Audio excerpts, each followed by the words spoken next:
poets that's paying attention, every time you go to a set, go to study. You should be studying. You should introduce yourself to a poet or to a host and ask him what else is happening today or Network. this week. And Mm-hmm. they'll tell you, they'll just Yep. spill it out because they know it already because they go through the difference. Man, I heard about something on Wednesdays. But I heard about it. Even those are like what I call half leads. I Yeah. would take the half leads and put them in Google, put them in Facebook. I'm cross-referencing. I'm asking other poets. You heard about this? Yeah, I heard it until I get a green light. Introducing the Poet Life Podcast. Go check it out today on your favorite platforms, including iTunes, Apple Music, and the website, thepoetlife.com.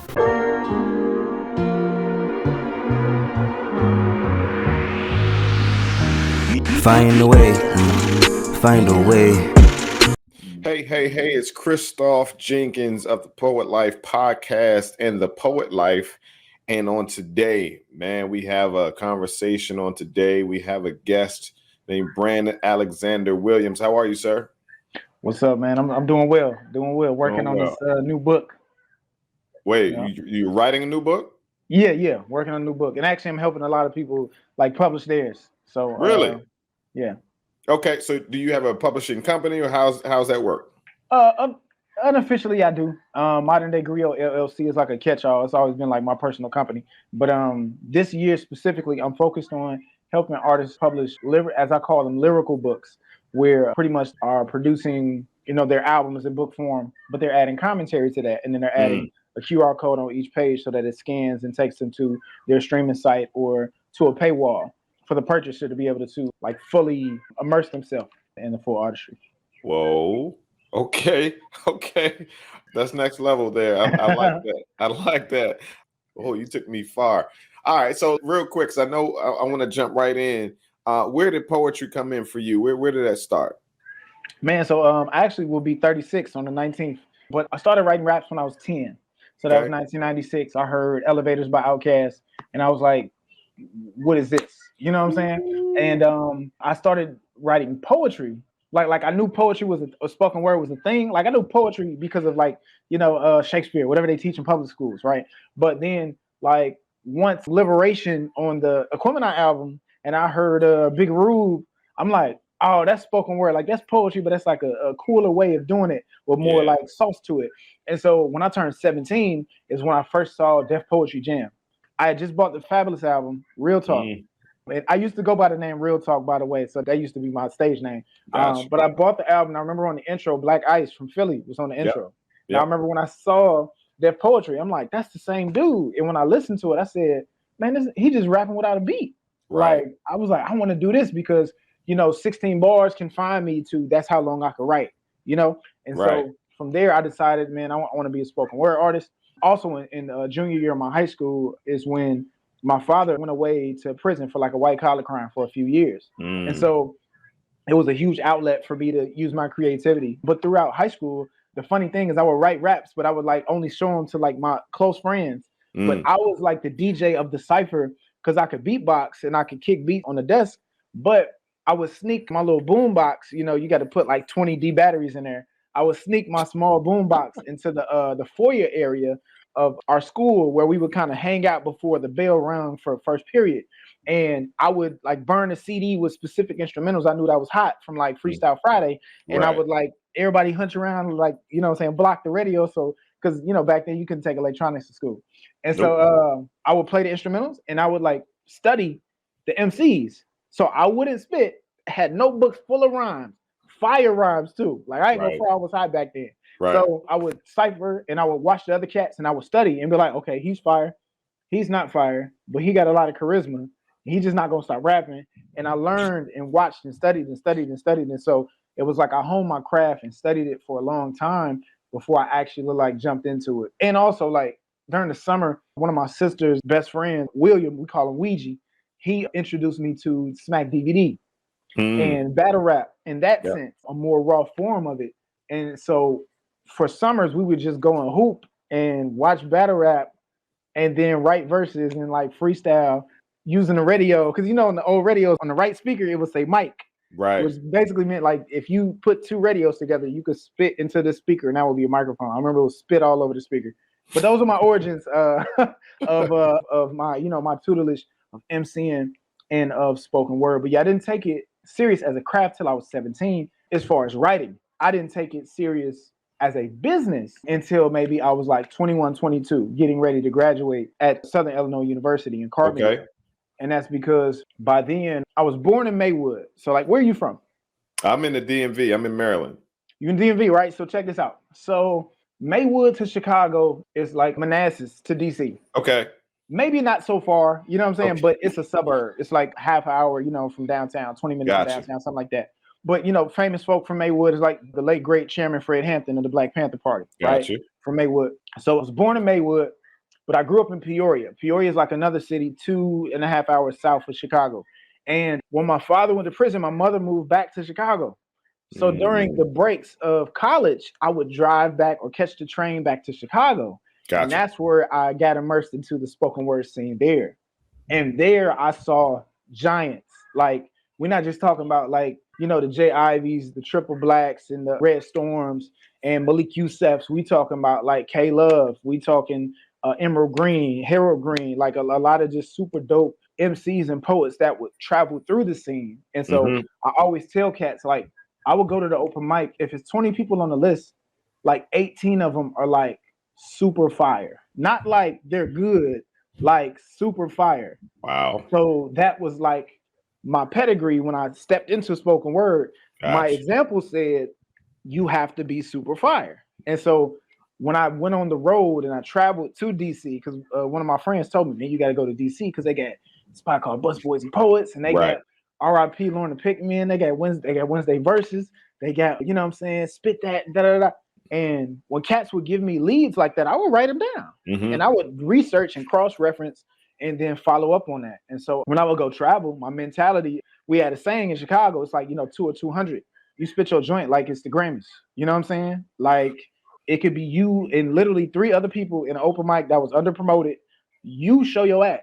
You know what I'm saying? Like, and that's always been my pedigree. So as I traveled the world, the country rather, and I run into other poets, I got like a short list of like, I know who's fire in whatever market.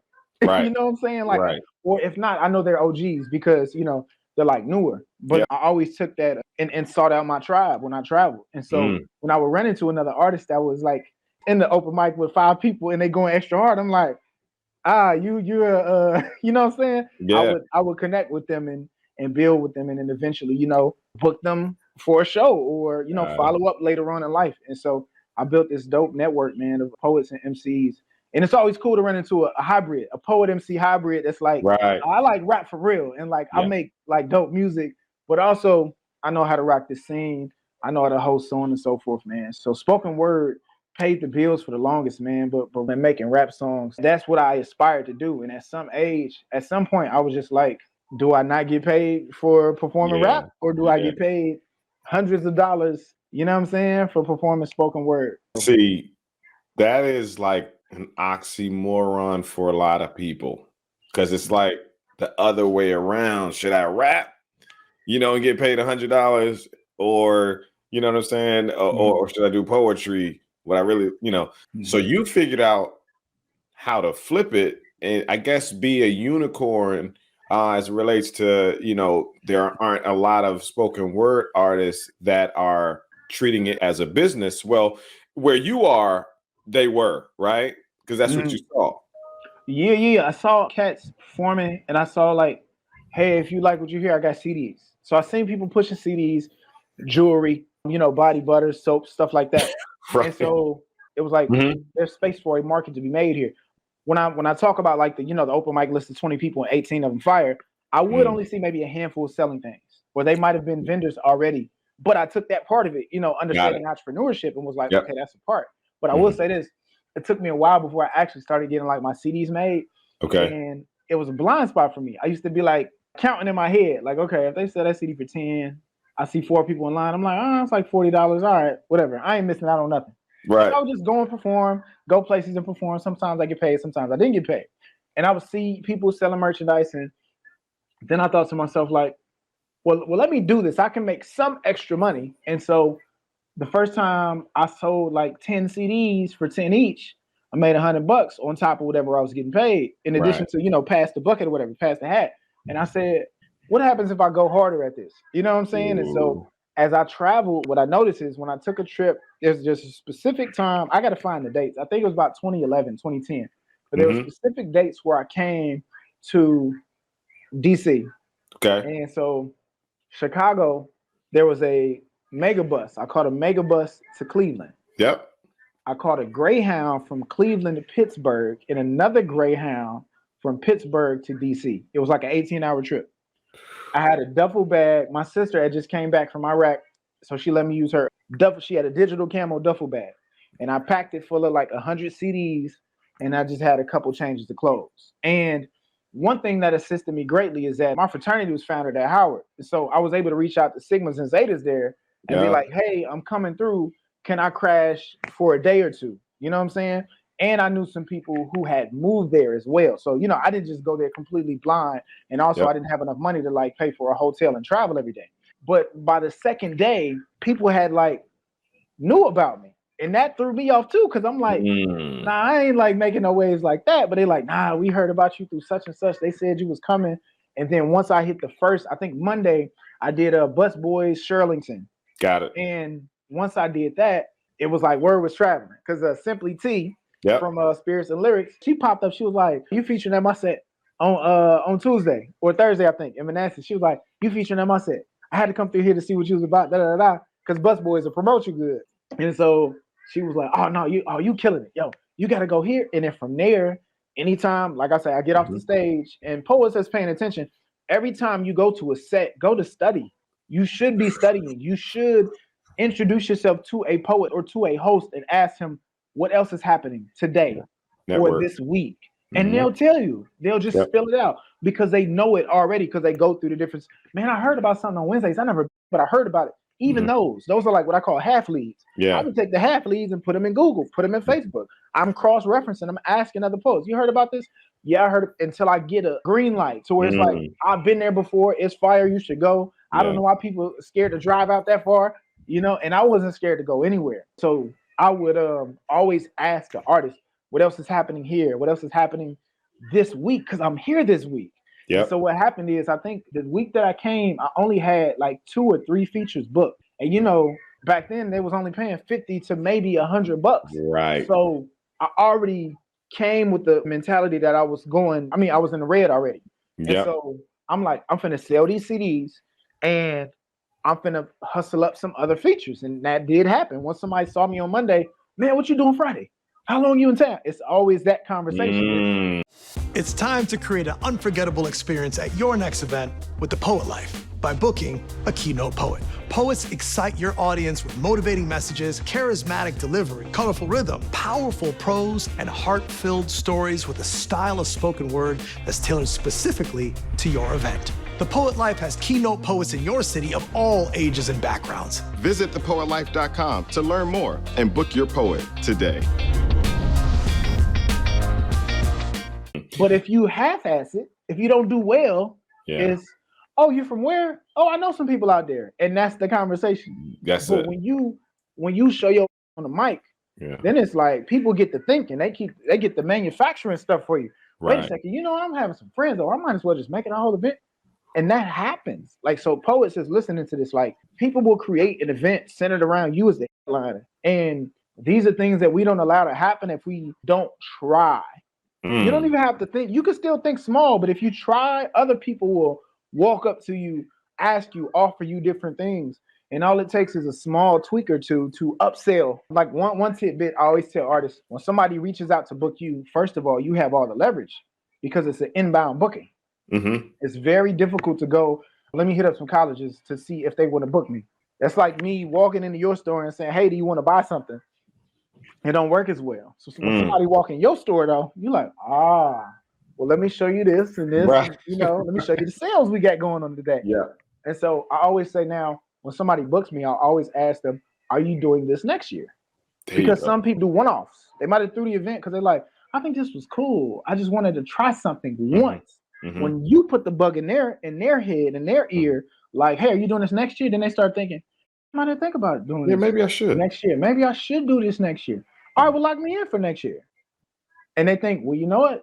You kind of fire. That's why I say being fired matters.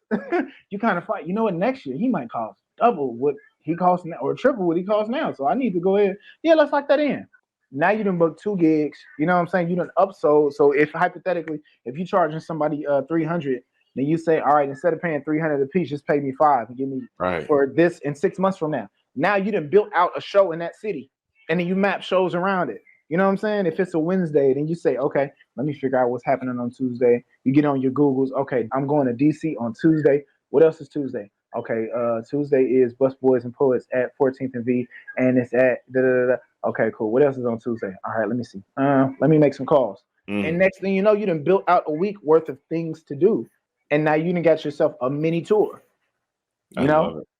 And so that type of stuff, man, I dared to do it, you know? And like I say, once my lodging was secured, I'm like, man, the cool part about that story is not only that I make some dope connections, but I flew myself back to Chicago. So that was cool. Because you came back with some money. Boom. And then that's when I realized flights weren't that expensive. And I said, oh, I'm never doing this Greyhound thing. Flight to Atlanta is like $78 from DC. Come on, man. That's it. And it's like an hour. It's like 45 minutes you're in the air. And then you know what I'm saying, you're done. So it's like I got airports codes memorized. I know bus routes and all that. Man, it's like stuck in my head. And so traveling is one of the dopest things. It really will test your skill, man. Because you'll go to some places and get humbled. And I will say this, Chicago, other than Baltimore specifically, other than Chicago, Baltimore was a place I went to and was like, oh, Tribe. Baltimore's crazy. They have this spirit of excellence. There you go. It's a spirit of excellence. It's like, it's not that I'm trying to be better than you. It's like I'm trying to be better than what I am already. Yep. And you can tell in like the demeanor, it isn't like I want to kill everybody. The MC in me is like, I'm better than a lot of, but like I say, the pedigree that came off was just like, I have a spirit of excellence. So I want to do dope, not just to beat you, because if we're racing the 100, if I'm racing you, I don't know, you running a 50-meter dash. So after your 50, I'm slowing down. It's contagious too. I got 50 more to go. So if you are my benchmark, then I'm limited. But if I'm beating me every time, I'm going to keep increasing, you know what I'm saying, my benchmark. Right. So yeah, man, that's how it all started. And there were different things that I learned about business. And then there was once there was like, man, I want to get paid more. How do I do that? You know? Okay. And then you bump your head along the way, you figure out like, okay, well, this person that's consistently paying me, I don't turn around and charge them more. That's the big mistake that a lot of people do. It's like somebody got you hosting an event monthly, right? And that's decent money. It's like, you know, $100 every time. It's like, okay, it could be more. It could be incentives if you sell tables or, you know, whatever like that. But the most value that it has is residency. People know they can find you here. So you could build a personal audience. It's a brand builder. At that set. So you don't turn to them and say, it's more now. You know, like, nah, because they created a place where people know that they can catch you at. Yeah, what you do is you charge the new cats. You charge the cats who, man, I just saw you at the set on Monday. Exactly. That's why I was at the set on Monday. That's why I shined at the set on Monday. But every time you perform, man, you poets out there, man, every time you perform is somebody's first time ever seeing you. That's why you go stupid. That's why you go stupid every time that you perform. Is because we gotta keep saying that, man. You gotta go stupid every time. It is imperative. If you don't, then it's like, are you just playing around? And people remember. Like, I mean, I always use the example of like the set with like 4 people there. It's like you on your ride home. This is how marketing happens. You on your ride home. Where's you at, man? I was at such and such open mic, man. It was kind of light in there, but it was one nigga in there. It was some nigga in there with glasses and a beard and a high top fade. Oh, you talking about Brandon Alexander Williams? Yeah, well, he was there. You know, and it's like your reputation precedes you. So I'm sure it's people in other cities that don't know my name but knew who I was because of what I represented. It's like if I tell you, if I'm like, man, you know what I'm saying? I was at some set in DC. It was like we went up these steps, like it was this tall hill right by Howard, but it was some cat from New Orleans. He was like an actor / MC / poet. Like who I'm talking about. That host, you know what I'm saying? Yeah, you hitting the nail on the head, man. That's Droopy. That's okay. Droopy the broke baller. Come on, man. And so it's like when you see or by the piece, yo, it was some cat that Baltimore. He came to my college town. I didn't even know. Somebody told me last minute this event was happening. Then I'm seeing like he did something like Archie the Messenger. He did something like he was doing like the homonym thing, right, the homophone thing, but he was doing it like slow. And I was just like, what's happening right now? Like, it's something about like his writing is fire, but it's something about his delivery that I can't put my finger on, you know. But once again, studying, you know, it ain't just, you know, when I was a young, you know, whippersnapper, I'm like, all right, hard punchlines, spit as fast as I want to, you know, and then I see an Emerald Green and I see her finessing, and I'm like, she's killing this, but I don't know what she's doing. And that's when I learned delivery, like taking your time with delivery, you know, because I like super rapid fire because I listen fast. Yeah. And so like one of my favorite poets is Rodzilla from Sacramento, California. Yeah. I don't know if you ever seen him, but he's off the chain. But I say all this to say that like I learned a lot on the road, and as a poet to this day, I still study. I study cats I've never seen before. I study cats that I may know or that may look up to me. When they on stage, I'm studying them. I'm studying what they're doing because they might have figured out something. They might be researching something that I don't know about. And I'm gonna notice hold on, wait a second. Buddy he kind of going in today. He usually be reading off paper and stumbling over his words, but today he going in. And guess what? When he step off stage, I'm gonna shower him with props. I'm gonna show him a whole lot of love. Relationship. And you know, let him know that I see him. Being seen is a big thing, man. But so that will tell him I need to do that more often.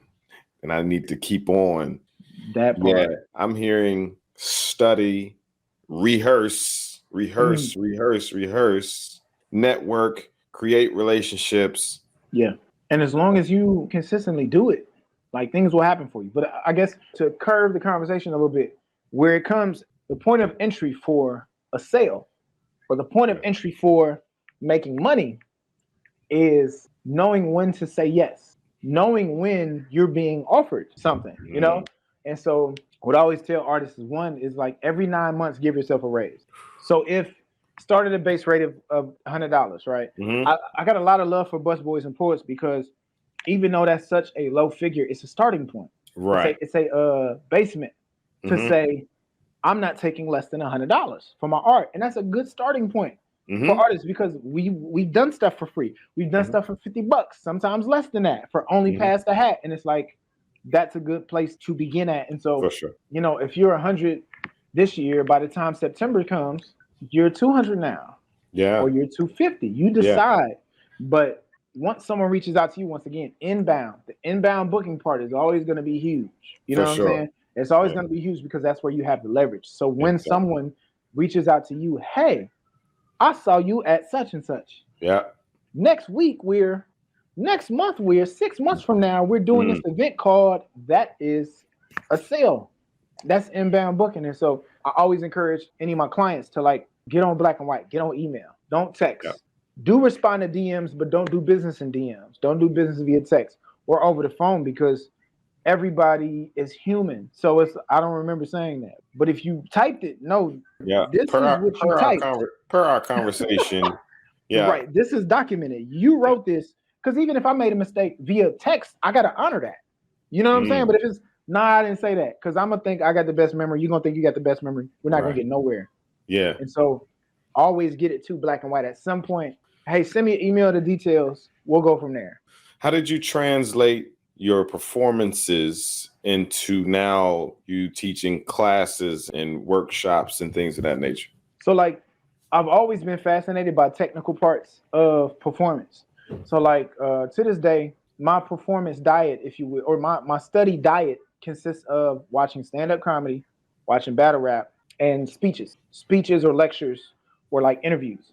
And so I watch those for delivery and like how concise somebody can make an argument. But I always was fascinated by like, I remember the first time I ever heard Brain Damage by Eminem. And I'm like, he's rapping in patterns. Like, and he's doing it on every single rhyme of every single verse. I'm like, I caught on to that quickly. Like, wait a second, he's rhyming like electric volts, a neck with bolts, check the pulse. I'm like, oh, hold on, wait. Like, this is and so from then I said, I got to do this in all my stuff because it's going to sound good. And so because I always took a technical dissection type aspect of writing, then naturally when I would talk to people, I would do that. And they'd be like, man, you should teach like that. Or Could you teach me something like that? Or doing lyrical breakdowns, calling my homies like, yo, did you peep this line meant that? Did you peep the double entendre? And so when I got hired to teach at University of Iowa in the School of Music as a professor of hip hop, I was like, I'm finna just break down lyrics. And there's the content right there, you know? And so from there, I realized that it was value there. Not just to teach a lesson, but also to teach. You know, once you can teach, you know what I'm saying? You can teach. And so that's it.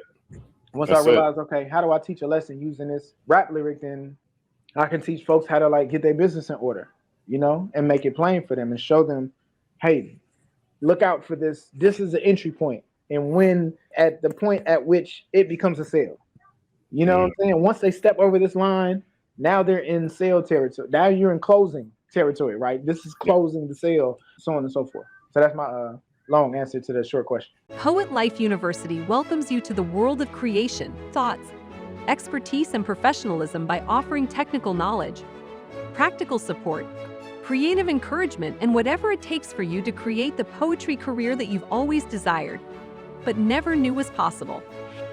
And the best part is we have professional poets from around the world as professors to teach you everything they've learned throughout their poetry careers. We are currently offering several 8-week live courses that will help you gain a deep understanding of poetry, become confident in your work as a poet and writer, learn how to start your own business with the help of an expert, enjoy the freedom that comes from being able to pursue what you love on your terms. Are you ready to take your poetry to the next level? Learn with others by doing for the future from the comfort of your home. Get in touch with us at www.poetlifeuniversity.com and enroll today. No, I love it. I love it, man. I love it. What all do you have going on right now? Are you full-time artist? Yeah, full-time artist. So I've been full-time for a decade. And so and you're 36. I'm thankful, man. I'll be 36 on January 19th. So I'm thankful, man, because the first few years were good during the school years, then drought during the school breaks, you know? And so you learn how to make up a different regimen of like a money mix of where your income comes from. Does my income come from shows? So it would be like live performances and merchandise. Then it turned into live performances, merchandise, and teaching at middle schools. Got it. It'll happen, artists. You'll get sick of performing for money. Right. At some point, you'll reach a season in your life where you're like, I don't want to perform as much. I just want to write. I just want to write and study or help other people. And I'm kind of like there right now. Like I can perform, but that's not only what I want to do. But I had to figure through this decade, I had to figure out like a mixture of, okay, what makes the most money? Then it's like, okay, I figured out what makes the most money. Okay, do I charge more here? Okay, now that I've charged more, okay, now that I've charged more, I could do stuff that I want to do for free. I can help out organizations for free. And then if I charge $2,500, I can send them an invoice minus 100% and then write it off on taxes as a donation because somebody had to pay for it. I did. I paid for my performance. You know what I'm saying? And so then you start realizing, because it's been a time where you've been booked for 10 shows in a row.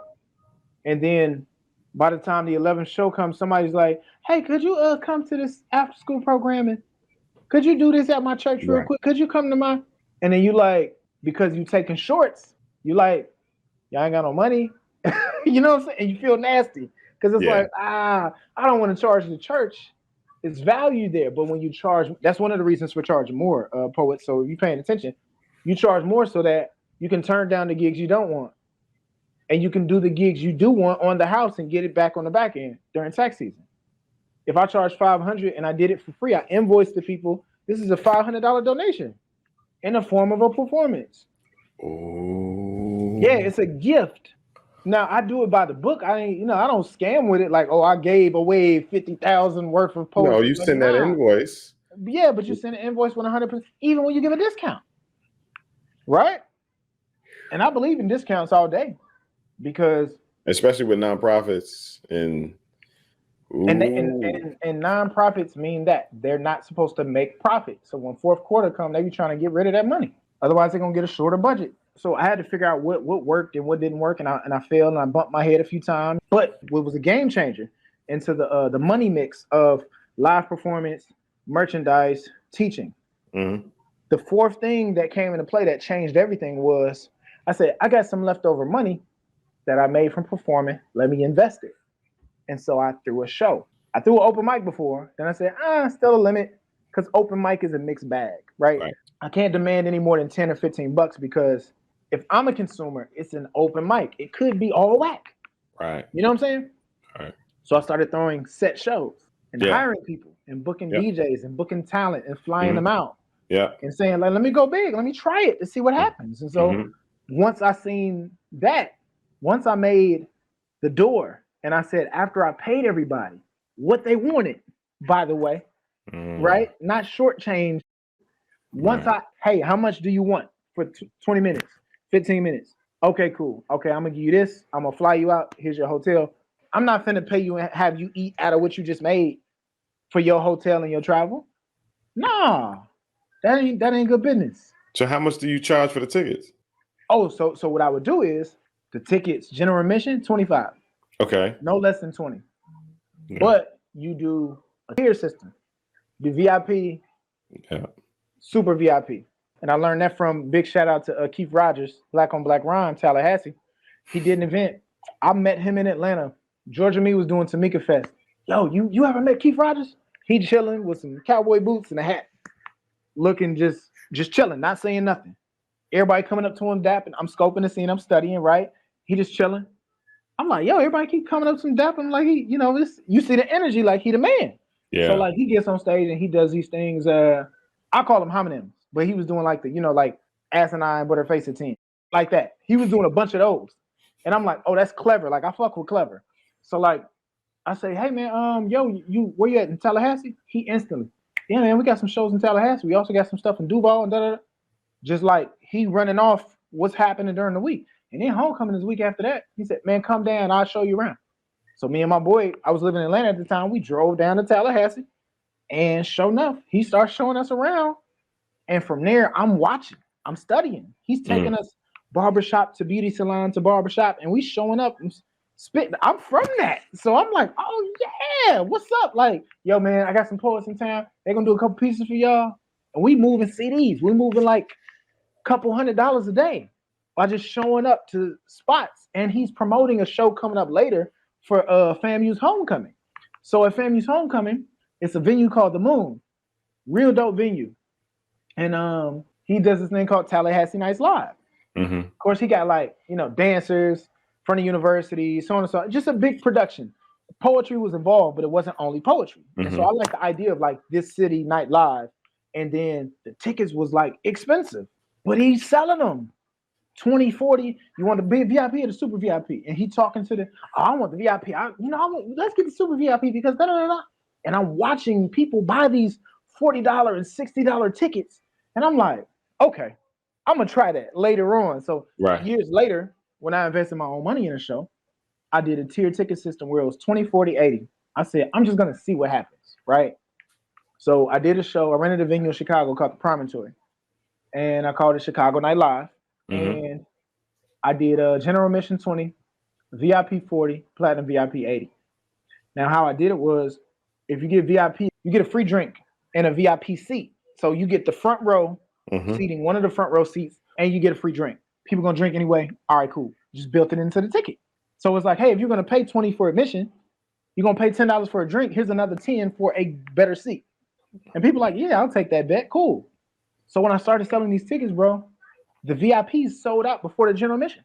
And I say, this is telling me something. People care about their experience more than they care about their money. Period. I come from a frugal household. So I'm like, I ain't gonna pay that. But I had to try it to understand. Mindset. And when I tell you, I'm gonna tell you at the end, just because it's a big crescendo, I'm gonna tell you what day of the week my event was on. And you're gonna fall out. Because it wasn't on a Friday or a Saturday or a Sunday. Then the platinum VIP, the $80 ticket, got you the front center seat. It was only 4 of them. It's the front center seat, best seat in the house. You get a free drink and you get a free autographed book. And also the VIPs came with a meet and greet. So after the event, you could come in, we say chop it up with us. So we built the value into the ticket price. That didn't cost us much, And I had extra books, Amazon only charged you $2, $3 to print a book. You know what I'm saying? And so what I did was, the first time I did a show, sold out the regular VIP, a lot of the general admission, sold none of the platinum VIPs. But what did I do though? I got the band members, fiancés and wives and girlfriends sit in the VIP section. What? The people don't need to know that it's empty. They got to look packed. You got to sell it. I'm not going to leave those empty because then people like, oh, dang, ain't nobody buy the VIP versus, dang, the VIP up. Man, we're going to get some next time. And sure enough, next month, guess what happened? I sold 3 of the $80 tickets. I said, okay, I'm on to something. I think I done figured something out. The third show, all 4 of them sold out. I said, people will pay $80 for poetry in Chicago on a Wednesday. I said, I don't think nobody knows this. People guess it, but I know because I tried it and I did it. And people came. And people paid $80. And guess what else happened? I didn't have to put dress code on the flyer. People came dressed to the nines. Right. On their own. They're not dressing down for 80. They putting clothes on. And so once that experience happened, I said, all right, I got it. And so I always tell artists, man, like if you throw your own show, get a venue to seat maybe like 100 people. You ain't got to sell out a 500 seat, 1,000 seat theater. You want to build up to that or not, because it's cool to have a 80 seat venue packed out every time. Then you can do 2 shows in a row, like how comedy clubs do. You know what I'm saying? Mm-hmm. But once I did that, once I added that to the mix of live show, merchandise, teaching, throwing your own show, once I counted that door, after paying everybody and paying the club and made more than I made individually ever getting booked at a university, I said, oh, okay, this stays in the mix. Yeah. I done Like created my own table. And really, that's a masterclass for any artist that's watching this. That will teach you everything you need to know. I actually challenge you guys to do that sooner than later. Like if I could put a quick, if somebody asks, what should I do in the next year? I would challenge you to perform at shows and save up your money, save up maybe $2,000. Find a venue that costs $500 or less, or that'll do a percentage deal with you. Rent it out, do a set show, do what I call a closed mic, right? Book a few features, had them do 90-minute show. Ain't gotta be super long, drag out, because I hate those shows too, right? You in there 4 hours, you like, damn, you ready to go home, you sleepy. 90-minute show. All right, 30 minutes before door open, you know what I'm saying? Or hour before door open, DJ just playing. Start the show on time. From start to finish, 90 minutes. In and out. Bong, bong, bong. Get them in, get them out. 90 minutes will suffice. And at that 90 minutes, 30 of it could be your feature. And the other hour is like, okay, I got somebody doing 20 minutes. I got a musician doing 20 minutes here. Now that's 40. Now you got 20 minutes to occupy. You can figure it out. Right. Between the musician, the band, the DJ, whoever you decide to get, right? And so once I paid everybody what they wanted, man, it's a masterclass. And what you learn as an artist is you can do math for yourself. So when someone offers you the $80 or the $50 plus pass the hat, you're like, but it's 20 to get in this event. And it's like 100 people in here. Out of $2,000, you can't afford to, and you don't even have to have that conversation with them. You just say, I'm not taking less than this. Because that's not for you to tell them how to spend their money. They could be in the hole. You feel me? You just say, man, the tickets is this much. How much the venue seat? 300. And you look at the promo. Oh, it's packed out in this. It's a line outside. Oh no, I'm gonna need. You know what I'm saying? Or your price could be your price. Or if you decline them, that's another thing I would do, man. If I decline a feature and I'm in town, I'll still pop up. That don't mean I don't fuck with you. That just means you couldn't afford to hire me to do a full 40-minute set. I still fuck with the market. I still want spoken word to win. It ain't they couldn't afford me, so. But it feels like that. People say that seldom, right? But it would feel that way if it's like I tried to book Buddy. We ain't have what he wanted, and so you just like never see him again. Yeah. So it's funny when I would pop up, you would see people's faces kind of light up like, oh shit, I didn't think it would be here. And I'm like, nah, and I'm paying full price to come in. You know what I'm saying? Like really showing cats like this is bigger than our attempted business transaction. It's bigger than that. So especially artists, if you're in the city and you in your city and somebody try to book you and they don't have enough to book you, still go to the event, still support them. You don't have to get on stage. But what that does is it sets that boundary. It solidifies it. It says they couldn't book me, but I still with them. Then that make them say, you know what, I'm finna get a bigger bag. Next year, I'm finna get. Right. This is a good dude right here. We at The Poet Life are excited to invite you to be a part of something that we've all been longing for.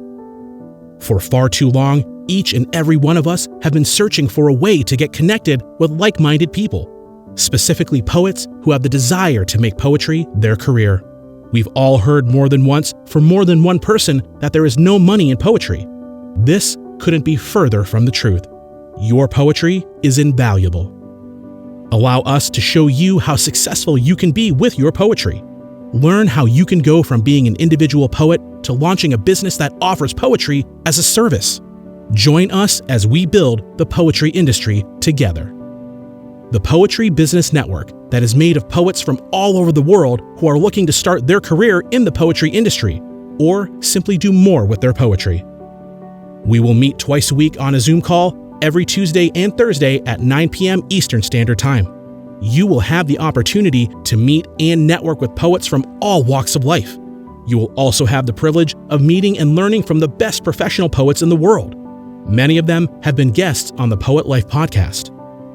We have also incorporated a book club where we read personal development books to help us change our mindset. In order for us to realize our greatness as professional poets, we must renew our minds. You can check out the Poetry Business Network for free to see if you like it. We are confident that you will. If you choose to become a member after the first week, the annual membership fee will only be $99. So make the investment and change the way you see and pursue poetry. We hope you become a part of the Poetry Business Network. Together, we can build the poetry industry. Yeah, man. Yeah. And so I'm not gonna hold you, man. I know you got a lot of things going on, man. One last thing I got for you, bro. How is COVID treating you? How are you pivoting and working around COVID? So let me grab some real quick to show you guys. All right. You all are getting a master class from Brandon Alexander Williams. Hope y'all are studying. I hope y'all are taking notes. This is major information here. So COVID, right? Had to get into getting my Zoom on, but also creating like a digital content. And so one good thing about digital content is once you create it, it's there. It exists. You know what I'm saying? So you don't have to necessarily like teach it over again. But pivoting, learning how to pivot, like how to not just do live shows, but how to create a class or something online that people can consume that benefits you, you know? And so for poets, I would challenge you guys to do, if there aren't, you know, they're digital open mics, but they don't feel the same. Everybody knows it. You know what I'm saying? Yeah. What I think you should do is find a spot and invite artists out and start filming them and start making like a TV show type thing and make a subscription service on Patreon or something and split the and pay royalties to the artist that's featured on your show. I think that's an easy thing. Hey, you was gonna come to open mic anyway. All right, we socially distance. All right, you do your poem.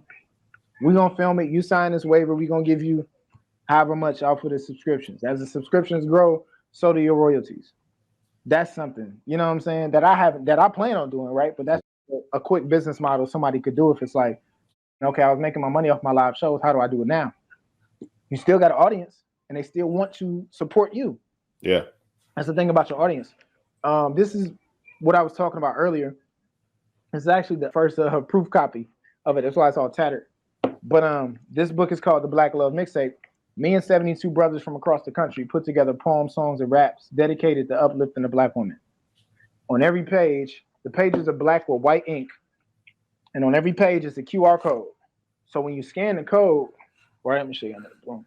So when you scan the code, it goes to a private playlist of that artist spitting that piece. And so it's an audio book built into the physical book. And so that's what I'm helping this year specifically. Is what I'm helping artists produce, not just poets, but comedians too. So we got cats who have like 30-minute comedy sets. And so we're taking the audio, we're chopping it up, and we're putting it on streaming sites so people can listen to their set, but also we're transcribing their set into script form and putting it in a book with the QR code. And then we're adding commentary. We're asking the comedian, hey, what about this joke? Where was you at? Oh man, when I wrote that joke, I've been working on that bit since da-da-da. So we got insight behind the lyrics and everything. So I'm encouraging poets to pivot from selling CDs and all that. Get you a book. If you got an album, you got 10 tracks on it, put the lyrics to each track in there, interview yourself, get your voice recorder. Man, when I wrote this song, I was going through a bad breakup and da-da-da-da. You done went on for 5 minutes, and that 5 minutes typed turns into like 15 pages.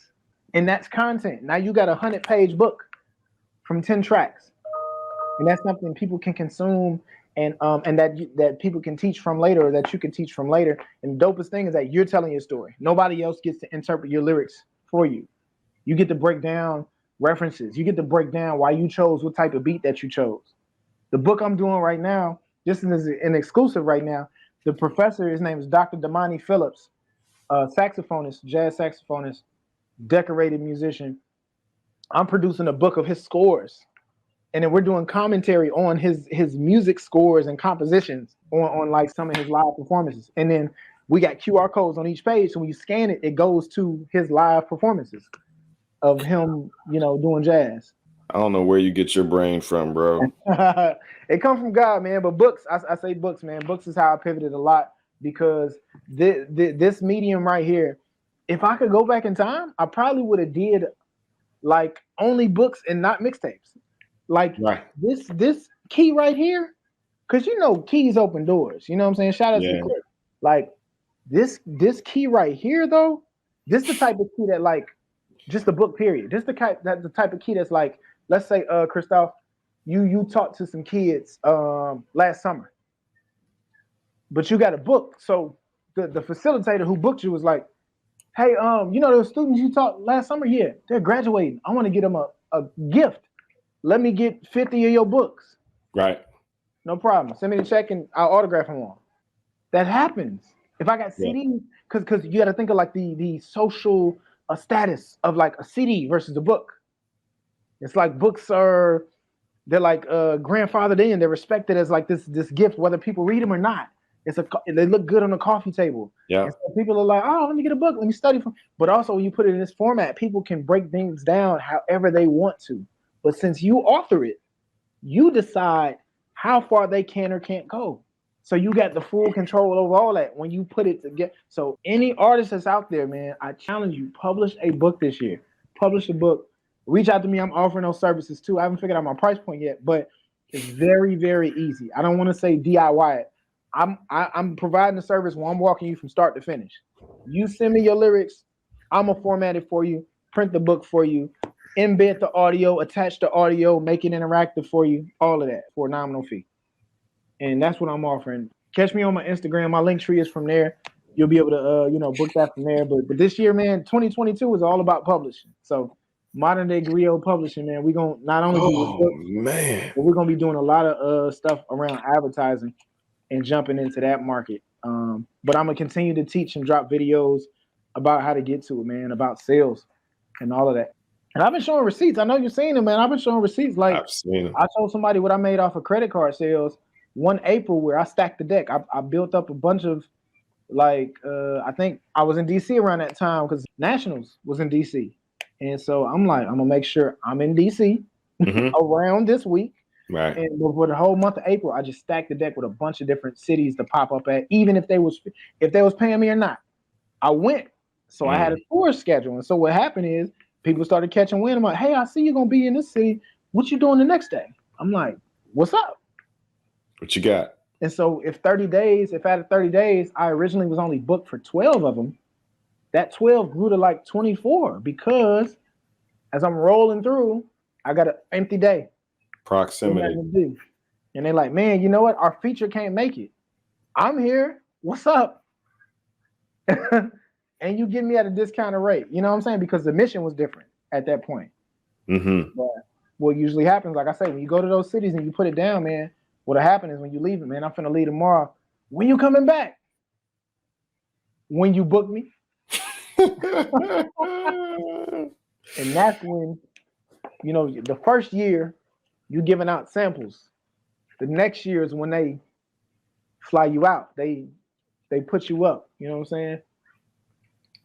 I also want to give a big shout out, man, before I go, speaking of DMV, to Kariga Bailey and Felicia. I met Kariga at there's a video of me, one of my poems that people like a lot is called Mr. Right. There's a video of me on YouTube doing the poem where I got on like a dress shirt and a black vest. I was at Just Me Wine and Cheese Poetry in Upper Marlboro. And so that night, somebody had just told me about the set. I was supposed to leave the next day. And they like, oh, you got to go to this joint. It's and I remember seeing the promo, but never getting out there because I didn't think the Metro didn't go there. And I'm like, well, you know, at the time I was like, I didn't have no rental car or nothing like that. And so like, nah, you got to go. And the dope thing about the story is earlier, one of my frat brothers at Howard, he had, from Chicago, he went to Howard to do film school. So the film director, peep this, his professor, her name is Jennifer Nakairu. Jennifer Nakairu was from London. Jennifer Nakairu is the director for Beyonce and Jay-Z. Wow. This is before all of that. I don't know none of that. I come in town. I'm meeting him. Hey, meet me at my class before we go. I'm like, cool. I come into class. He's like, hey, this is my frat brother. He do poetry. Oh yeah, let me hear something. I do a poem. She's like, we got to film you tonight. She started running, and that night was the night I went out to Just Wine and Cheese Poetry. So they came with 2 cameras, and they followed me there. I do the poem, and there's a side room, there's a smoke room or whatever. So I'll go back there because the bathroom was that way too. So I'll go there, and this is how I would always kind of get on. Because when I came into the show, it was already an hour into the show, and I started showing my ID. Look, man, I'm in from out of town. Like, I just want to do one piece. I'll get out your face, you know. Like, all right, man, we're gonna hold you down. We some people vouch for you, you know, because I've been putting it down all week. So knew like, oh no, you gotta let homie get on. Like, so boom, do the poem, go to the back room, smoking, ciphering. I said, uh-oh, I don't smoke, but I sure do smoke MCs and ciphering. And so what I remember being there was Kariga was there, Orville was there, and ciphering. And when I would be on the road, I always had, because I don't freestyle, like I want my to be fire. So like I would have at least 10 verses memorized, aside from the poems that I perform. I got like 10 verses memorized that could match just about any tempo of a beat. So when I get in the cipher, I'm not running out of rhymes. So we going, maybe like go around maybe 4 times. So niggas eventually like start dropping out. Kariga don't stop. And I don't either. So as we going back and forth, if you ever met Kariga Bailey, he do this thing where he kind of like squint his eye. That's my guy. Look at you like, like what's going? Like he trying to figure you out. And what his brain was kind of saying is like, it's like he was looking at me as if to say like, so you just not finna stop rapping?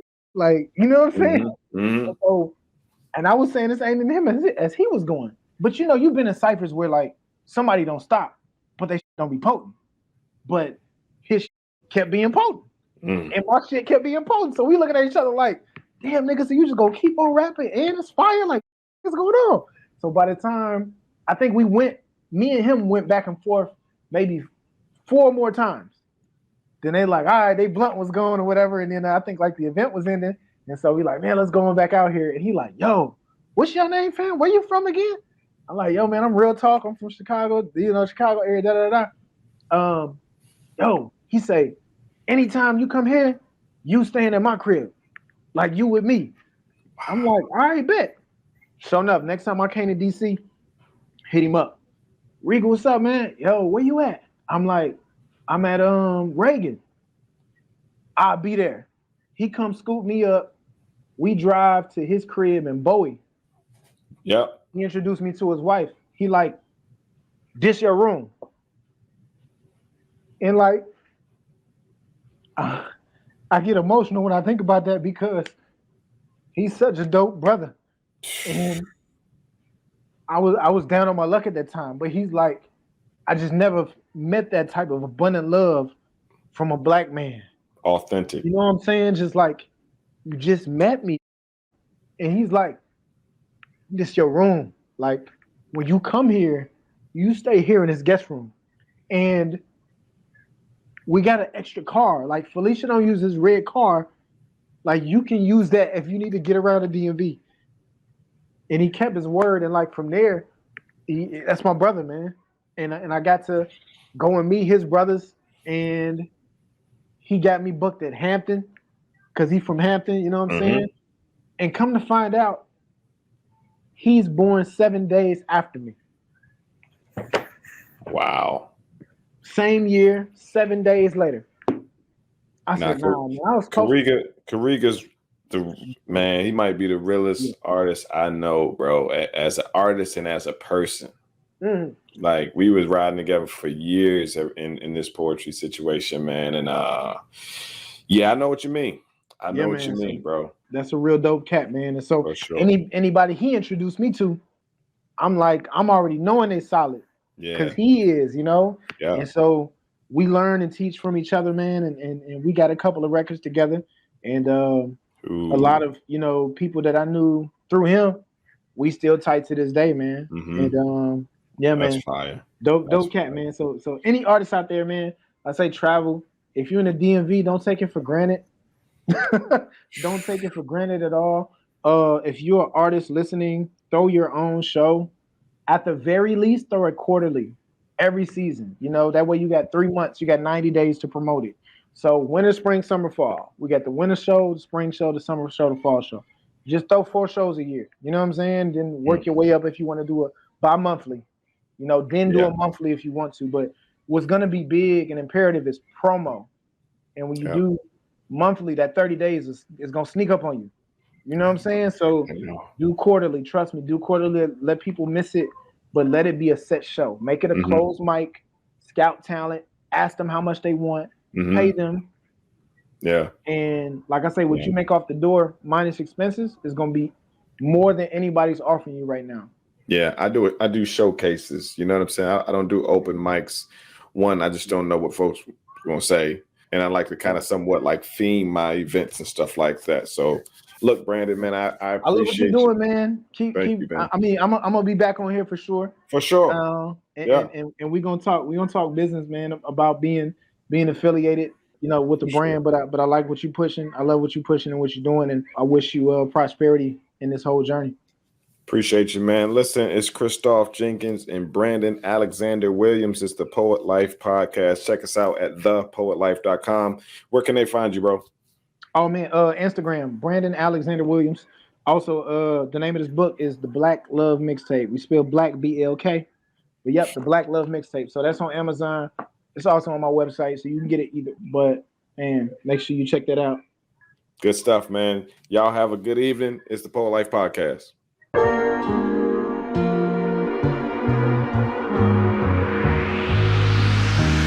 Find a way, find a way.